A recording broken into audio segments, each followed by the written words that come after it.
OTP 9864. சரி ஏறுங்க.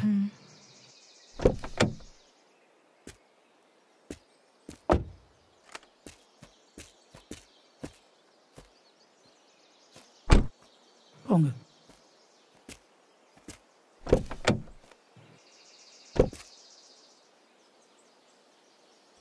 பார்த்து உட்காருங்க. ஓகே.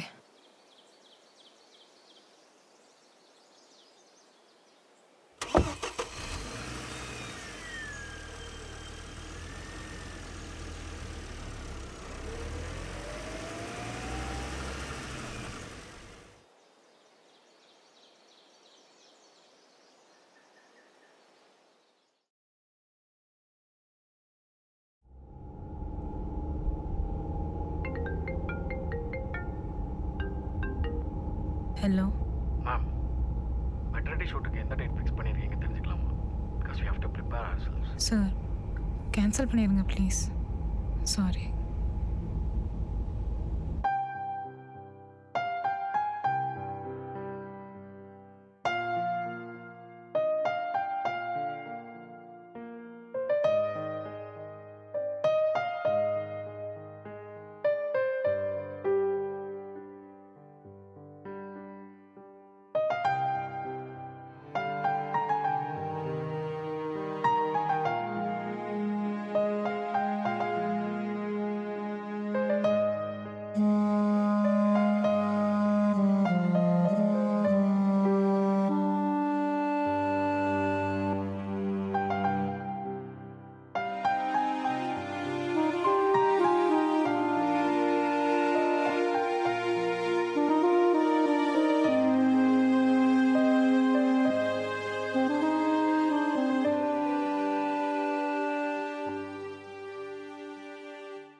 ஐயோ,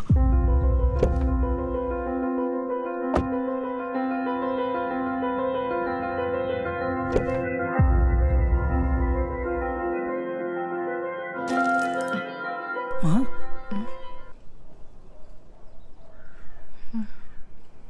தண்ணி குடிக்கிறியாம்மா? நான் ஒன்று சொல்லட்டுமாம்மா? சில நேரத்தில் நம்ம வாழ்க்கையில் சந்திக்கிற முன்ன பின்ன தெரியாதவங்க நம்ம வாழ்க்கையில் மிகப்பெரிய மாற்றத்தை உருவாக்குங்கன்னு நம்புகிறோம்மா. நான் கேட்கக்கூடாது தான். என்னால் பெரிய மாற்றம் எதுவும் வரலைன்னாலும் என்ன உங்கள் அப்பாவாக நினச்சிக்கிட்டாலும் சரி, இல்லை முன்ன பின்ன தெரியாத ஒரு ஆளாக நினச்சிக்கிட்டாலும் சரி, நீங்கள் போகிற இடமும் எடுக்கிற முடிவும் தப்பானதாக கூட இருக்கலாம்லாம்மா. ஒரு தடவை சந்திச்சேன். முன்ன பின்ன தெரியாதவனை அப்படியே போகிற போக்கில் விட்டுட்டு போயிருக்கலான்னு தோணுது. தெரிஞ்சுக்க ஆரம்பிச்ச அவனை இப்போ அந்த உறவே விட்டுட்டு போகிறேன். இந்த ஒரு முடிவு மட்டும்தான் இப்போ என் கையில் இருக்கு. நான் இருக்கேன். புருஷனாமா? ஜெகதீஷ் மற்ற விஷயங்களுக்கு கொடுக்குற இம்பார்ட்டன்ஸ் எனக்கு கொஞ்சம் கூட கொடுக்கறதில்ல. என்கிட்ட ஒரு ஒப்பீனியன் கூட அவன் கேட்கறதில்ல. இப்போ கூட டாக்டர்கிட்ட நான் மட்டும்தான் தனியாக போயிட்டு வந்துட்டுருக்கேன். பிடிச்ச இடத்துக்கெல்லாம் போய் ரொம்ப ரொம்ப நாள் ஆச்சு. நீ சொல்கிறது எனக்கு புரியுதுமா. நான் ஒன்று சொல்லட்டா?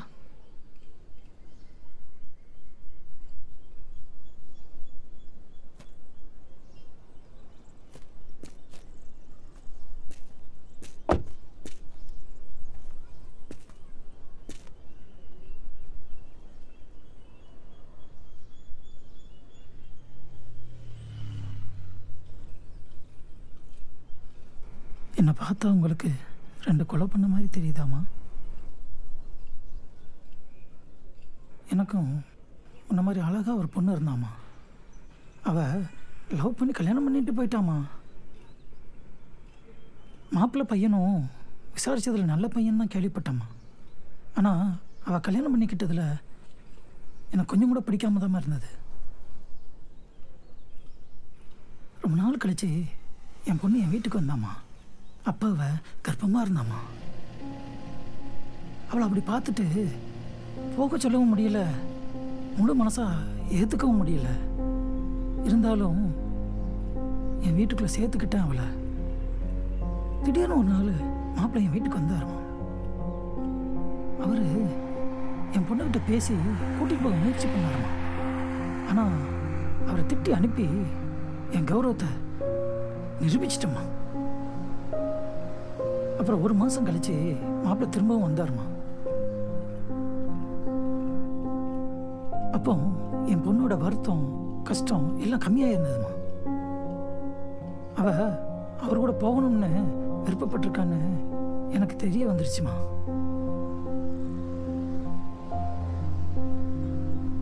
ராசாத்திட்ட ஏற்கனவே உன்னால எங்கள் கௌரவம் போயிருச்சு, இன்னொரு முறை போகணும்னு நினைச்சேன்னா நீ போய்க்கோன்னு சொல்லிட்டம்மா.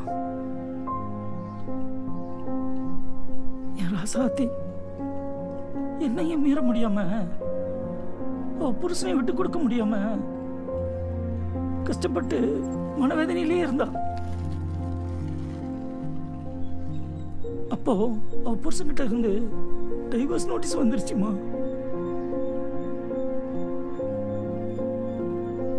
அவ ரொம்ப மனசு உடைஞ்சு போயிட்டாமா. அந்த வேதனையிலேயே அவ தற்கொலை பண்ணி செத்துட்டாமா.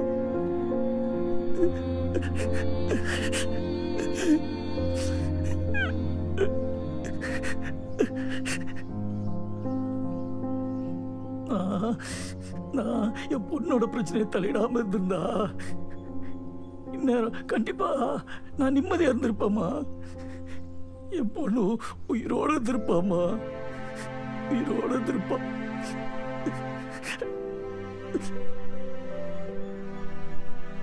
அதனாலதாம்மா சொல்றேன், உன்னை என் பொண்ணா நினைச்சு சொல்றேம்மா. கோவம் எல்லாத்தையும் அழிச்சிருமா, எல்லாத்தையும் அழிச்சிரும்.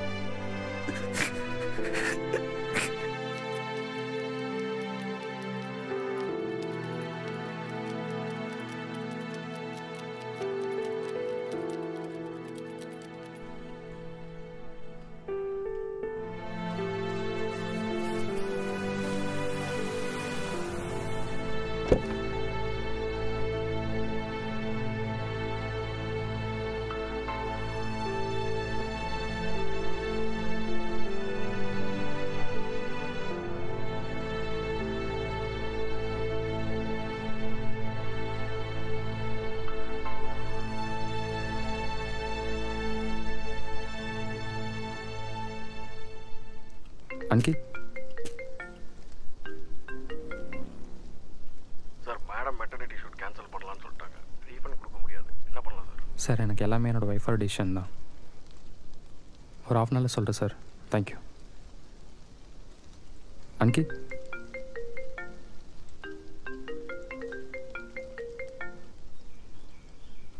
மேம், நாளைக்கு 5:30க்கு அப்பாயின்மெண்ட் கன்ஃபார்ம் பண்ணிக்கலாமா? Madam sure. நாளைக்கு 5:30 கண்டிப்பாக நாங்கள் அங்கே இருப்போம். அங்கிதா, நாளைக்கு செக்அப் பண்ணி முடிச்சுட்டு உன்னோட ஃபேவரட் கோவை அங்கனன் பிரியாணி போவோமா? நீ இப்படி தான் சொல்லுவ. ஒரு வாரம் பண்ண, அப்புறம் இல்லை இல்லை, இனிமேல் எல்லாமே நீ நினச்ச மாதிரி தான், நம்பு. ம். அது என்ன கையில் ம். குடு. ஓஹோ, சைனே பண்ணிட்டீங்க.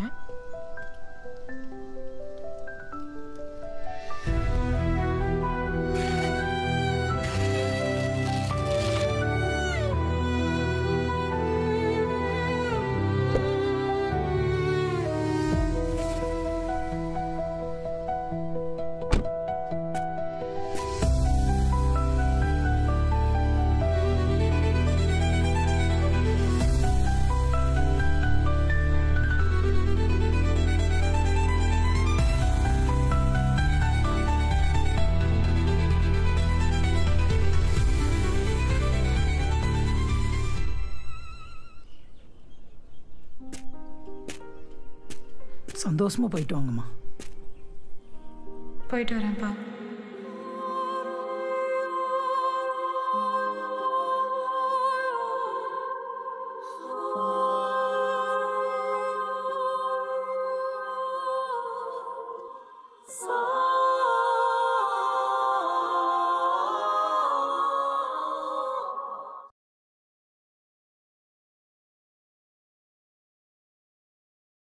எதை எதை உலகம் பதை பதைக்கிறதோ அதை அதை மனதும் விரும்புது. கரைகளை தீண்டும் மலைகளை போல கனவுகள் தினமும் மரும்புதே.